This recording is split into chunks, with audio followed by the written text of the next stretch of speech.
Yay! Konnichiwa minasan! Are you ready for our next lesson for today? I bet you are. So for today, Lanie Sensei to Benkyo. Hi, this is our third video as far as I can remember. And today we'll have Atarashi Chugyo. New lesson. And what is our new lesson for today? Jaram! Kanodoshi. Kanodoshi or potential verbs. Kanodoshi or potential verbs. No. When do we use the potential of the verbs? We use it if we wanted to say our capabilities or to ask someone their capacity or capability or skills. Alright? So, potential verbs are very important when you communicate to a Japanese national or to those that are know how to speak the language, because potential verbs cover a lot of usage. Alright? So, for today, let us try to look into the usage and meaning of potential verbs. But before we do that, let us try to recall. Alright? Let us try to recall the groupings of the verb. Alright? Because it's very important, we need to consider the groupings of the verbs in Japanese before you make it into the potential form. Alright? You need to consider the groupings. Okay, let us try to refresh our memory with the groupings of the verb. Okay, let's start off from group 1. By the way, we have groupings, we have 3 groups for the verbs. Let's try to look at group 1. Okay, when do we know if the verb belongs to group 1? Alright? It's very easy. I'm going to teach you a very an easy technique for you to be able to recall or memorize the groupings of the verbs. Group 1, if it is always ends in E sound. E sound. Alright? Okay. I have here chi-iri. Chi-iri. What do we mean by chi-iri? All those verbs before the mas sounds under the chi-iri. Okay. For example, tachimas. Tachimas, if you're going to drop the mas, that will leave you chi, right? Okay. So, chi is here. So, and it is in E sound. So, that's why it belongs to group 1. Tachimas. Iimas. Drop the mas, it will give you ii. So, E sound. Suwarimas, dropping the mas, it will give you suwari, and ri is in E sound. Alright? So, it's very easy. It's, those sounds, chi, ri, belongs to group 1. Alright? Next, if the sounds end in B-mini, for example, asobi, mas, sumi, mas, sini, mas. Dropping all the mas, that will leave you the E sound of the verb. So, if you drop the mas and it sounds E, basically it is in group 1. Alright? Ki. Tatoeba, kakimas. Kakimas, drop the mas, it will give you the ki sound. So, it is still in group 1. Gi is also E sound. So, isogimas, drop the mas, okay, it will become isogi. So, it will be group 1 verb. And she sound, hanashimas, drop the mas, hanashi. That's very easy. Let us try to understand that whenever you encounter a verb, a particular verb, always drop the mas. If you drop the mas and the last sound belongs to E sound, automatically it is in group 1. Well, of course, in every rule, there is always an exemption. But I will not dwell on the exemptions for today because that will take us some time for we to be able to understand all. So, I will be limiting my topic for groupings 1, 2, and 3, but not in the exemptions. Alright? But next time, I will try to discuss it to you. Now, let us go to group 2. If group 1 ends in E sound, group 2 ends in E sound. Okay, for example, tabemas, drop the mas. It will give you tabe. And be is E sound. Alright? And then we have osiemas, drop the mas, osie, So definitely it belongs to group 2. Okay, because it is S sound. Alright? All the verbs that ends in S sound, dropping the mas, that will be in group 2. Alright? Very good. Now, group 3 is very easy. All you need to think about or recall is if it is ends in shimas and kimas. Shimas and kimas. Now, whenever it is attached to a noun, it is considered group 3. Now, shimas has a versatile usage, no? And it has a special usage actually. If you're going to attach shimas into a noun, the noun will become a verb. That's how powerful shimas is. Okay, I'll give you an example. Benkyo shimas is in group 3 because it ends in shimas.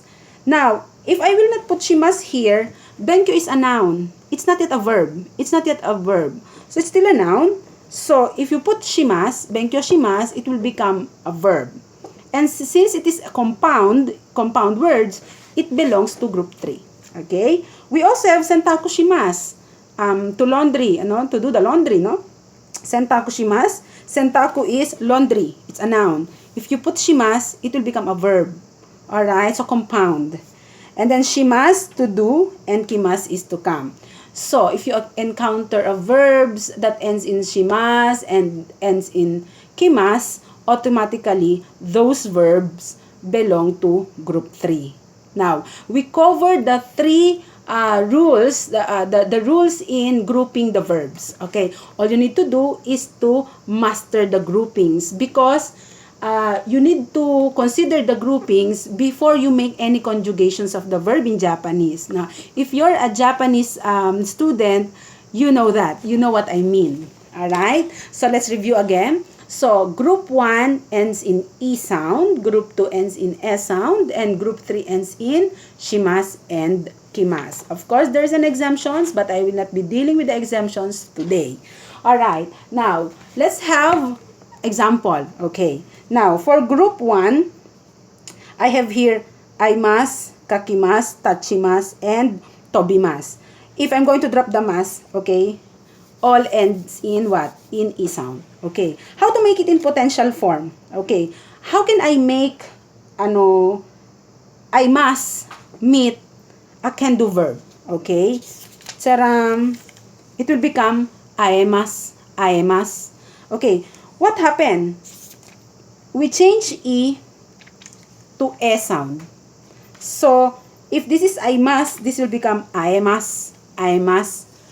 I can meet you. I can meet you. This is to meet. I must. I can meet you. I must. Okay. How about the second one? Kakimas. So, the last sound, ki, E sound, make it an S sound. What is the S sound of ki? Alright. Very good. It's ke. So, it will become kakemas. Kakemas. I can write. I can write. Tachimas. What is the S sound of chi? Very good.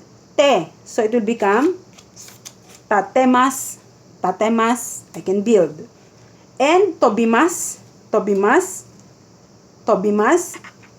Tobemas. I can fly or I can jump. Tobemas. It will become a sound. Alright? That's how we do the potentiality of the verbs for group 1. You can make it into can-do verb. Okay?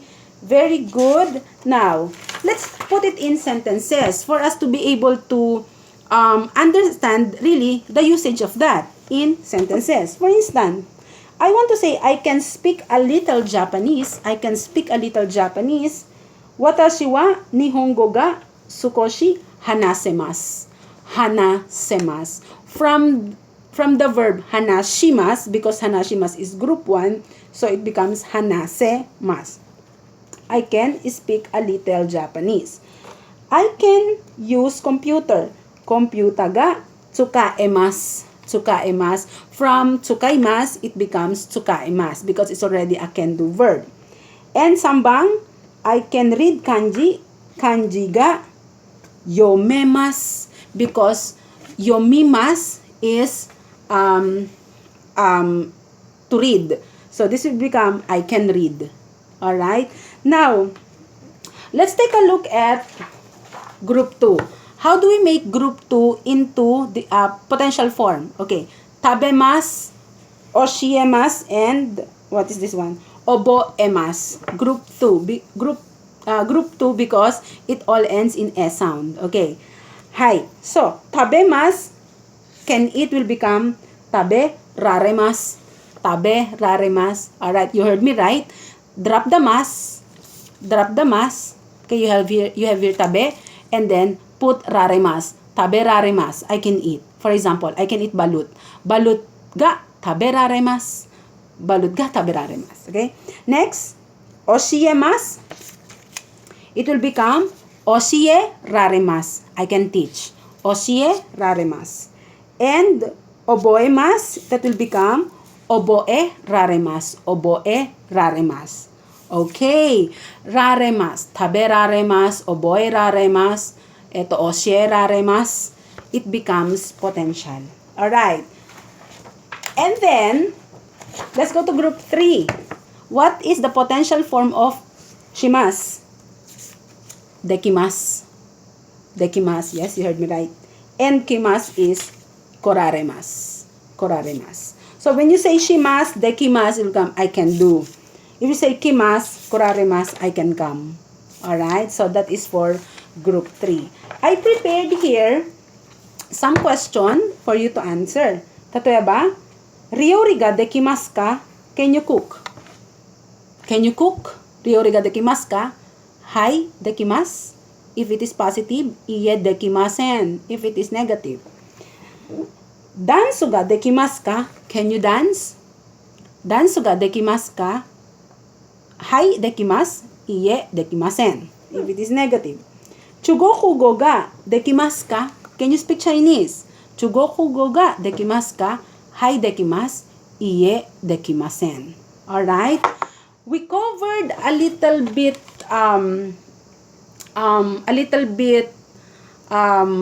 what we call this, complicated conjugations of the verbs, which is what we call kanodose or potential verbs. But I'll be assuring you, if you're going to talk to a Japanese and you wanted to sound a little bit native Japanese, you try to use the potentiality of the verbs. It will help you a lot in your journey with your conversation with a Japanese or someone who knows how to speak the language. Alright? Thank you for today. Oskare-sama deshita. And I do hope you click like, share, and subscribe to my YouTube channel. Just type Lanie Garcia and then it will pop up and you can see my picture there. Thank you so much. Hope to see you again, guys.